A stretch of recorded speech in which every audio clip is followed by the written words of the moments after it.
Hi, I'm Joan Newcomb, and today's weekly musings is Transcending Fear. I'm doing a series of weekly musings, and I'm using posts from my blog, Adventures in Density and Effort, as inspiration. So I read these blog posts that are really short, and then I give you a summary at the end based on everything that's going on in the world today. Plus, I have some special offers, so stay tuned to the very end to see what they are. Transcending Fear. Two of my friends just returned from the East Coast. One stayed in a cabin in New York that was over 100 years old. Another stayed in a similar place in Vermont that I think was even older. What life must have been like back then. No electricity, no running water, no neighbors for miles. You could possibly go without seeing another person for months. A letter could take even longer to reach you. News traveled slowly. Even though people lived in survival then, your primary focus was growing, making, or getting enough food, staying safe from animals or outlaws. There was also time for reading, reflection, and creative arts. Now we take so much for granted. A roof over our head, groceries in the fridge. It seems like we have to artificially manufacture things to freak us out. We like thriller movies and amusement park rides that make us scream. Also, faux news doesn't really communicate current events. It uses language and distorted ideas to transmit fear. When I look at this energetically, I see the energy of fear pulling the focus away from consciousness and towards form. Really, it's survival energy.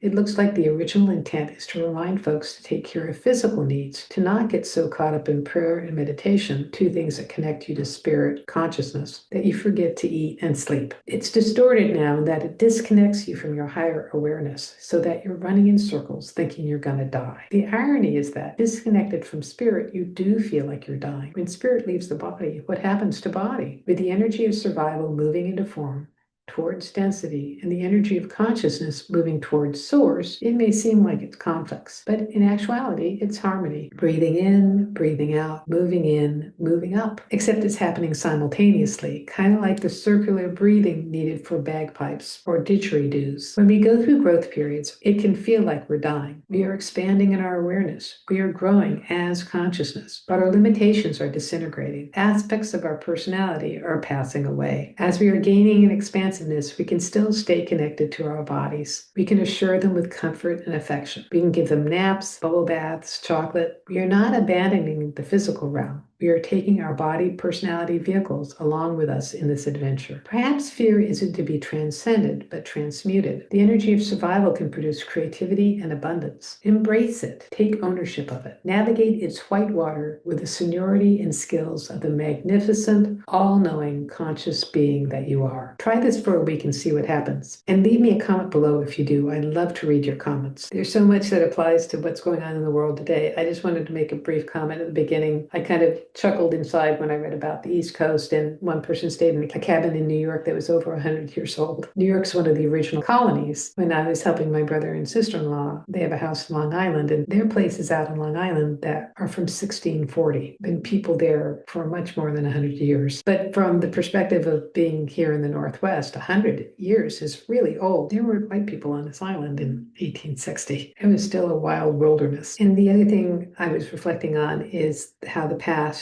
news traveled slowly. It took months for letters to get places. And energetically, the past is a slower moving vibration. To our bodies, it feels more real because our bodies have lived through the past. But when we're focused on the past, it's a lot of density and effort, regrets, grief. It's a very dense and slow moving place. And to try to navigate forward in your life when you're focused on the past is a little bit like trying to drive only looking in the rearview mirror. However, the future is much higher vibration. It is much more rapid. It's hard for us in the present moment, in this body that only exists in the present moment, to detect what's going on. It's a little bit like trying to make your current computer handle software that is for a newer generation than the one you're working on. It's harder for us to discern what's in the future. It's a higher vibration. We can get glimmers of it, but we can't interpret accurately necessarily what's going on from our present perspective. So the thing is, what's going on in the world today is we are going through this amazing expansive evolution as consciousness, and there are a handful of people that are completely freaking out, losing their shit because their paradigm of power only exists in the past, and they want to drag everybody else to the past where they imagine it feels more comfortable, but it wasn't comfortable even back then. And actually, if you're an authoritarian dictator, those regimes never last very long, and you kind of set yourself up that that the only way out is through assassination or firing squad or life imprisonment or something like that, you get very freaked out about retaining your power. And where we are today is we're evolved as consciousness. We've got to a level of evolution as consciousness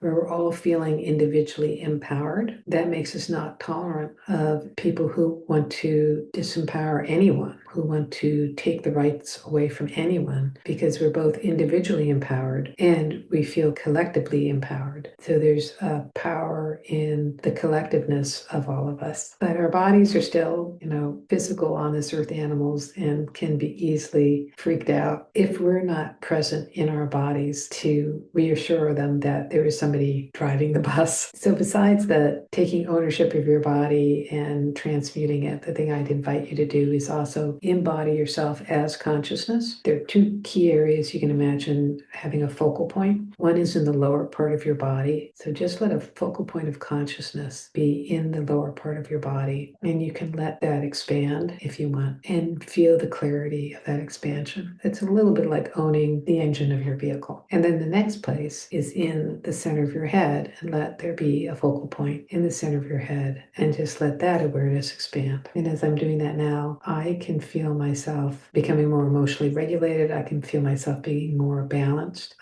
My body is calming down. Also, it's a little bit like having somebody sitting in the driver's seat, and not only is there the ownership of the engine, but there's the ownership of the computer system of the car that monitors everything else and tells you about the tire gauge and whether or not there's gas in the tank and what speed you're driving at and things like that. Play with this as well and leave me a comment below to let me know what it's like for you. And if you like these videos, please share them with your family and friends and on your social media. Please click the heart button, the thumbs up button. Please follow or subscribe. And that way, along with making comments, you're letting the algorithm know to share this far and wide and get this out to somebody who really needs to see this information. And if you want a free sample of one of my consciousness techniques, click on the link below to the skybox technique. It'll give you a drone's eye perspective of what's going on in your world today. And I also have a couple of courses down below. And if you want to know more about my individual sessions, go to my website, joan-newcomb.com. And I'll see you next week in another Weekly Musings.